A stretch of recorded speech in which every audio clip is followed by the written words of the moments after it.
Menyapa Anda langsung dari daerah istimewa Yogyakarta, tepatnya dari Kabupaten Sleman. Kami mengucapkan selamat datang di Universitas Gadjah Mada. Saat ini Anda tengah menyaksikan video pengantar mata kuliah Genetika Pertanian.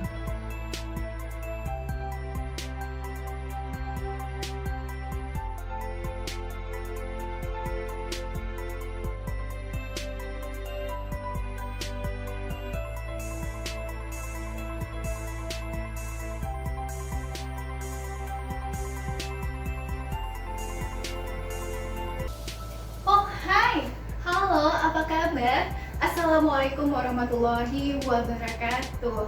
Semoga Anda semua dalam keadaan sehat-sehat saja ya, amin. Ya, seperti yang kita ketahui bersama, saat ini seluruh dunia, tidak terkecuali Indonesia, tengah berjuang keras untuk melawan serangan pandemi COVID-19. Salah satu dampak dari musibah serangan pandemi COVID-19 ini yang kita rasakan selain kehilangan orang-orang yang kita sayangi, tentunya mengubah sistem pembelajaran kita yang dahulunya secara tatap muka langsung di kelas atau luring di luar jaringan, tapi kini telah berubah menjadi tatap muka secara virtual di dalam jaringan atau daring. Tidak terasa sudah hampir 2 tahun kita melaksanakan pembelajaran secara daring, dan diketahui bahwa kepuasan dari pembelajaran secara daring ini belum bisa menyamai atau menggantikan kepuasan pembelajaran secara luring. Walaupun demikian, kami para dosen tetap berusaha dan berupaya berinovasi untuk menghadirkan atau menghasilkan produk-produk pembelajaran yang dapat membantu Anda para mahasiswa untuk mudah memahami materi dari mata kuliah yang sedang Anda ambil atau pelajari. Salah satunya ialah melalui video pembelajaran ini. Pada kesempatan kali ini, saya akan mencoba menjelaskan kepada Anda mengenai salah satu materi pada mata kuliah Genetika Pertanian, yaitu hukum Mendel. Sebelum jauh, saya menjelaskan kepada Anda apa itu hukum Mendel. Tahukah Anda siapa itu Mendel? Berikut adalah video perkenalan singkat Mendel. Pada pertengahan abad ke-19, seorang biarawan dari Austria bernama Gregor Johann Mendel mempelajari tentang pewarisan biologikal dengan beberapa percobaan. Mendel memiliki rasa ingin tahu alami terhadap fenomena alam yang ada. Ia kemudian dikenal sebagai bapak genetika yang terinspirasi oleh kedua profesornya di Universitas Olomouc, yaitu Frederick Franz dan Johann Carl Nessler, serta rekan-rekannya di biara untuk mempelajari variasi tanaman. Dan ia melakukan penelitian di kebun percobaan biara. Antara tahun 1856 dan 1863, Mendel membudidayakan dan menguji sekitar 29.000 kacang polong atau Pisum sativum. Dari hasil percobaan persilangannya, diketahui satu dari filial atau anakan persilangannya memiliki alel resesif. 2 lainnya memiliki alel heterozigot, dan satu lagi anakannya memiliki alel dominan. Hasil percobaan tersebut melahirkan suatu teori yang kemudian dikenal dengan hukum pewarisan Mendel.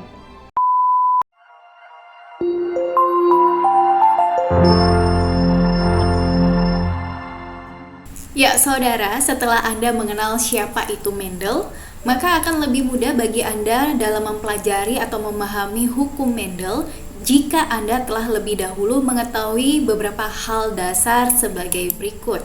Di antaranya ialah mengenai terminologi dalam genetika yang akan saya jelaskan kemudian, lalu juga ada pembelahan sel, gametogenesis, dan terakhir akan saya jelaskan juga yaitu hukum Mendel. Pada kesempatan ini ialah hukum Mendel 1. Dalam mempelajari ilmu genetika, maka hal yang pertama kali wajib kita ketahui adalah pengertian atau definisi dari genetika itu sendiri. Berdasarkan sejarahnya, genetika pada awalnya dititik beratkan sebagai ilmu yang mempelajari pewarisan sifat. Oleh karena itu, Klug dan Cummings pada tahun 2000 mendefinisikan genetika sebagai cabang biologi yang berhubungan dengan pewarisan sifat dan ekspresi sifat-sifat menurun. Seperti yang kita ketahui bersama, Gregor Mendel sebagai bapak genetika merupakan pelopor dari ilmu genetika ini yang diawali dari percobaan persilangan pada tanaman kacang polong atau Pisum sativum seperti yang dapat kita lihat pada gambar ilustrasi ini. Namun seiring perkembangan zaman, maka genetika didefinisikan sebagai ilmu cabang biologi yang mengkaji materi genetik tentang strukturnya, reproduksinya, kerjanya atau ekspresinya, perubahan dan rekombinasinya, lalu juga keberadaannya dalam populasi serta perekayasaannya yang didefinisikan oleh Corey Bima pada tahun 2010. Setelah kita memahami apa itu ilmu genetika, berikut adalah beberapa istilah atau terminologi yang akan sering Anda temui ketika mempelajari ilmu genetika dan wajib Anda ketahui. Di antaranya ialah alel, lokus, kromosom, genom, gamet, genotipe, fenotipe, homozigot, heterozigot, dominan, resesif, galon murni, hibrida, fertilisasi, parents yang disingkat dengan huruf besar P, lalu juga ada filial yang disingkat dengan huruf besar F, zigot, embrio, sel, jaringan, organ. Sedangkan istilah gen akan dapat mudah dipelajari atau dipahami sebagai materi genetik yang tersusun dari DNA fungsional, dan gen itu sendiri akan menjadi penyusun dari kromosom, dan kita tahu kromosom letaknya di dalam sel adalah di dalam nukleus atau inti sel. Lantas, apa pengertian dari semua atau masing-masing istilah yang telah saya sebutkan tadi? Untuk dapat memahaminya, mari coba kita lihat pada ilustrasi atau gambar berikut. Ini adalah gambar ilustrasi kromosom dalam bentuk single chromatid yang saling berpasangan atau homolog. Homolog artinya kromatid yang berwarna merah adalah sama atau pasangan dari kromatid yang berwarna biru. Perbedaannya ialah seperti yang kita ketahui bersama bahwa suatu individu merupakan hasil penyatuan gamet dari ibu dan juga gamet dari ayah. Dengan demikian, kita bisa menyatakan bahwa kromatid yang berwarna merah berasal dari ibu dan kromatid yang berwarna biru berasal dari ayah. Keduanya memiliki bentuk atau struktur kromosom yang sama, gen dan letak gen yang sama, tetapi belum tentu memiliki kode genetik yang sama. Artinya, kode genetiknya bisa saja sama atau berbeda. Contohnya pada ilustrasi atau gambar ini terdiri dari 3 gen, yaitu gen P, A, dan B. Kode genetik yang sama akan memiliki atau diwakili oleh ukuran huruf yang sama, yaitu seperti ini P besar, atau mungkin saja P kecil, tapi kebetulan pada gambar ilustrasi ini diwakili oleh P besar. Dan jika kode genetiknya adalah berbeda, maka bisa saja P besar pada kromatid yang berwarna merah dan P kecil pada kromatid yang berwarna biru atau sebaliknya. Seperti pada gambar ini dicontohkan dengan gen B besar pada kromatid yang berwarna merah dan B kecil pada kromatid yang berwarna biru. Kode genetik adalah salah satu metode atau cara mudah kita untuk dapat memahami pola pewarisan dari suatu gen yang nantinya akan diekspresikan menjadi suatu sifat atau karakter yang dapat kita amati. Misalnya bentuk rambut. Pada ilustrasi ini anggap saja rambut keriting dilambangkan dengan kode genetik B besar, sedangkan rambut lurus dilambangkan dengan kode genetik B kecil. Nah, seandainya kedua kromosom homolog ini memiliki B besar, maka sifat atau karakter yang akan dimunculkan nantinya adalah rambut keriting. Sedangkan kalau misalnya pada kromosom homolog ini memiliki kode genetik B kecil, maka sifat atau karakter yang akan dimunculkan atau fenotip yang akan ditampilkan adalah rambut lurus. Nah, bagaimana jika seperti pada gambar ilustrasi ini bahwa salah satu kromatid yang berwarna merah ini memiliki kode genetik B besar, sedangkan yang berwarna biru ini memiliki kode genetik B kecil. Kira-kira fenotip yang akan tampak atau muncul seperti apa? Maka dapat saya pastikan fenotip yang akan muncul adalah rambut keriting. Mengapa demikian? Karena ada efek atau faktor dominansi, yaitu untuk kode genetik yang memiliki ukuran huruf besar akan mendominasi kode genetik yang berukuran huruf kecil. Artinya, kode genetik B besar akan diekspresikan dan ekspresinya menutupi ekspresi dari kode genetik yang berukuran huruf kecil. Dengan demikian, untuk kode genetik yang memiliki ukuran huruf besar diistilahkan sebagai alel atau gen dominan. Sedangkan gen atau alel yang ekspresinya kalah dan ditutupi oleh alel dominan disebut sebagai alel resesif. Nah, sudah berkali-kali kita sebutkan istilah alel, tapi apa pengertian dari alel? Alel ialah bentuk alternatif lain dari suatu gen. Jadi, pada saat istilah gen belum diketahui sehingga belum dapat digunakan untuk mengacu atau merujuk kepada suatu faktor yang dapat diturunkan dari tetua ke filial atau anakannya, digunakanlah istilah alel. Kalau dalam ilustrasi ini berarti alel atau gen B besar, alternatif lainnya adalah B kecil. Lantas apa istilah yang digunakan untuk merujuk atau mengacu pada posisi suatu alel atau gen di dalam kromosom? Itu disebut dengan lokus. Lokus ialah lokasi spesifik gen atau alel pada suatu kromosom. Jika pada gambar ilustrasi ini dapat kita lihat masing-masing kromosom memiliki 3 lokus ya. Lokus pertama, lokus kedua, lokus ketiga untuk kromosom berwarna merah. Begitu juga dengan kromosom yang berwarna biru, ini adalah lokus pertama, kedua, dan ketiga. Dan untuk masing-masing lokus mengandung atau memiliki gen atau alelnya masing-masing. Seperti ini, lokus yang pertama memiliki gen atau alel P besar, lalu yang kedua ini adalah memiliki gen atau alel A kecil, dan yang ketiga memiliki gen atau alel B besar. Selanjutnya, apa yang dimaksud dengan kromosom? Dari tadi juga kita sebutkan, kromosom adalah materi genetik terdiri dari untaian DNA atau gen yang bersama protein histon membentuk benang-benang kromatin yang kemudian memadat atau memendek mengalami kondensasi di inti sel pada saat proses pembelahan sel. Istilah selanjutnya ialah dominan, artinya alel atau gen yang ekspresinya memunculkan karakter pada kondisi heterozigot. Nah, heterozigot ini istilah baru lagi ya, tapi sebenarnya di sini sudah kelihatan, belum saya singgung saja. Nah, ketika kode genetiknya dari kedua kromosom atau kromatid yang homolog ini, yaitu adalah B besar, lalu yang keduanya adalah B kecil, maka yang terekspresi adalah yang B besar. Itu artinya dominan, yaitu alel atau gen yang menutupi ekspresi alel gen resesif, seperti yang sudah saya jelaskan. Nah, sedangkan resesif adalah alel atau gen yang tidak dapat berekspresi atau memunculkan karakternya ketika kondisi heterozigot, yaitu gen atau alel yang ekspresinya ditutupi oleh alel atau gen dominan ya. Nah, sedangkan heterozigot itu apa? Yaitu keadaan di mana ada 2 alel berbeda untuk satu gen yang sama.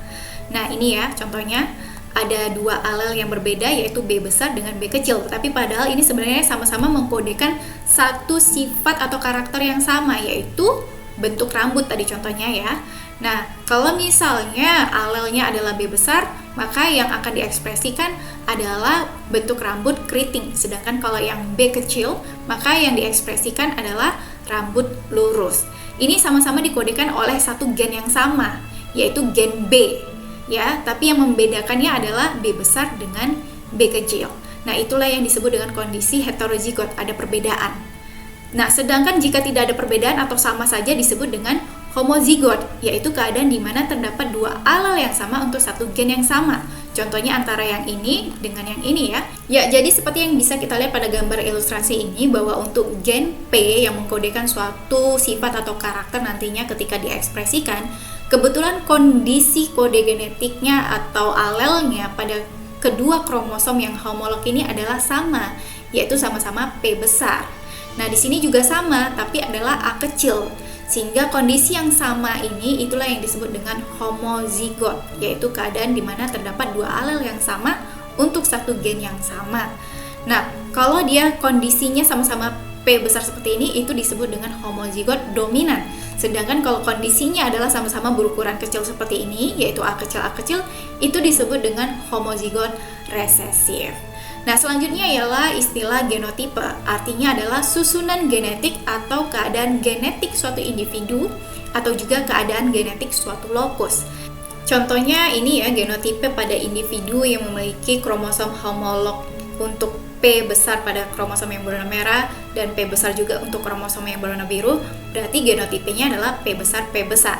Lebih lengkapnya karena ada 3 gen atau alel, maka genotipe dari individu ini adalah P besar, A kecil, dan B besar, B kecil. Itu adalah genotipe.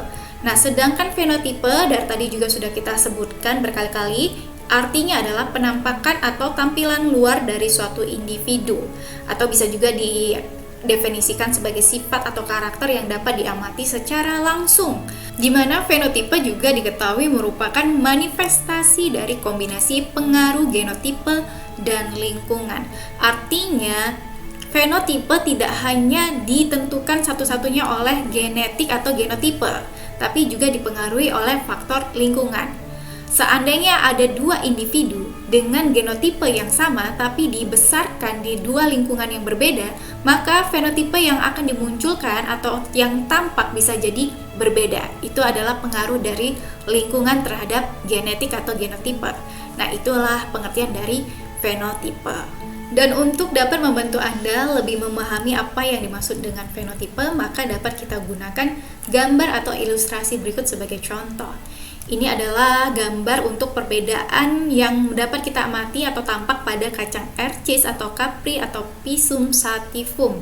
Ada sekitar 7 karakter atau sifat yang dapat kita amati, yaitu panjang batang, terdiri dari tinggi dan ada yang pendek, lalu letak bunga ada yang di ketiak batang, ada yang di ujung batang, bentuk polong ada yang halus atau keriput, warna polong ada yang hijau dan ada yang kuning, lalu warna bunga ada yang ungu, ada yang putih, bentuk biji ada yang halus, ada yang keriput, dan warna biji ada yang kuning dan hijau. Nah, untuk karakter-karakter yang berada di atas ini, itu adalah karakter yang dikodekan dengan alel-alel dominan. Sedangkan untuk yang di bawah ini adalah karakter yang dikodekan oleh alel-alel yang resesif. Nah, jika kondisinya heterozigot berarti yang akan muncul karakternya adalah yang dominan ini ya. Istilah selanjutnya yang perlu Anda ketahui ialah genom. Nah, apa yang dimaksud dengan genom? Genom ialah total materi genetik atau informasi genetik yang terdapat pada suatu individu. Kita tahu penyusun dari gen adalah DNA sebagai materi genetik ya. Nanti gen-gen itu yang akan menyusun kromosom. Maka semua kromosom yang menjadi materi genetik pada suatu individu, total dari semua kromosom itu, itulah yang disebut dengan genom. Istilah atau terminologi selanjutnya yang perlu kita ketahui jika dilihat dari gambar ilustrasi ini, maka akan kita dapati ada istilah gamet di sana ya. Lalu juga ada istilah parental generation, F1 generation, dan ada F2 generation. Nantinya masing-masing akan kita cari tahu pengertiannya. Kita awali atau mulai dari gamet. Gamet ialah sel haploid atau tidak berpasangan khusus untuk fertilisasi. Terminologi berikutnya ada galur murni, yaitu artinya suatu populasi yang terdiri dari individu-individu bergenetis sama atau homozigot karena persilangan dalam atau inbreeding. Jadi sesamanya disilangkan. Contohnya ini pada gambar ilustrasi ini, yang mana yang galur murni adalah yang ini ya. Ini galur murni yang pertama dan ini adalah galur murni yang kedua. Kenapa? Karena sama-sama homozigot genetiknya. Nah, untuk galur murni yang pertama genetiknya adalah homozigot dominan T besar, sedangkan untuk galur murni yang kedua genetiknya ialah atau genotipenya ialah homozigot resesif, yaitu T kecil. Seandainya yang ini disilangkan dengan sesamanya, maka semua anakannya akan bergenotipe sama, yaitu T besar. Nah, begitu juga dengan yang ini, kalau disilangkan dengan sesamanya, maka seluruh anakannya nanti akan bergenotipe sama, yaitu T kecil. Dan akan berbeda hasilnya jika kedua galur murni ini disilangkan, maka anakannya akan menjadi hibrida, yaitu hasil persilangan antara tetua yang berbeda genetik. Nah, ini kan genetiknya T besar, berbeda dengan yang ini genetiknya atau genotipenya adalah T kecil.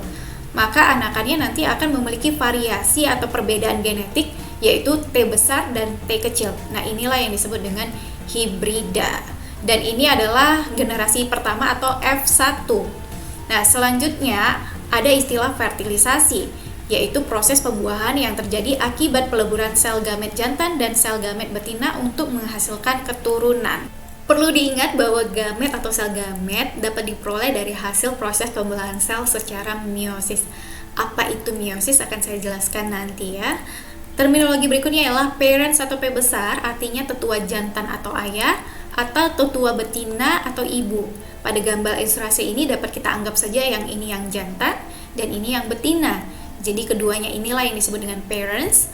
Lalu ada istilah filial atau F besar, artinya anakan atau hasil persilangan atau hasil fertilisasi. Jadi ketika kedua tetua ini disilangkan akan menghasilkan filial atau anakan. Ini dia. Ya, karena ini adalah hasil persilangan pertama dari kedua tetua, maka inilah yang disebut dengan anakan atau filial atau generasi pertama, F1 generation. Nah, ketika F1 generation ini dijadikan tetua dan disilangkan dengan sesamanya, maka akan menghasilkan generasi atau anakan atau keturunan yang kedua, yaitu F2 generation. Ini dia. Nah, istilah selanjutnya ada zigot, yaitu sel tunggal hasil penyatuan gamet jantan atau sel sperma atau polen pada tumbuhan dengan gamet betina atau sel telur atau ovum. Nah, selanjutnya ada istilah embrio, yaitu sel zigot yang aktif membelah pada tahap awal perkembangan. Jadi kalau ditanya perbedaan antara zigot dengan embrio, kalau zigot itu adalah sel tunggal ya, dari hasil penyatuan gamet jantan dan betina. Nah, sedangkan ketika sel tunggal zigot tadi itu berkembang ya atau membelah, maka akan disebut dengan istilah embrio. Istilah selanjutnya yaitu sel, artinya unit terkecil penyusun tubuh makhluk hidup. Karena sel ini nanti yang akan menyusun yang disebut dengan jaringan, yaitu kumpulan sel yang memiliki bentuk dan struktur yang sama dengan fungsi yang berbeda. Kumpulan jaringan ini juga yang akan menyusun suatu organ, yaitu kumpulan jaringan yang memiliki satu fungsi atau lebih. Lalu semua organ-organ akan terhubung dalam suatu sistem yang disebut dengan sistem organ dan akhirnya akan membentuk suatu individu. Terminologi terakhir yaitu gen atau DNA fungsional, artinya ialah unit atau satuan pewarisan sifat. Jadi itulah semua istilah atau terminologi yang perlu Anda ketahui ketika mempelajari ilmu genetika.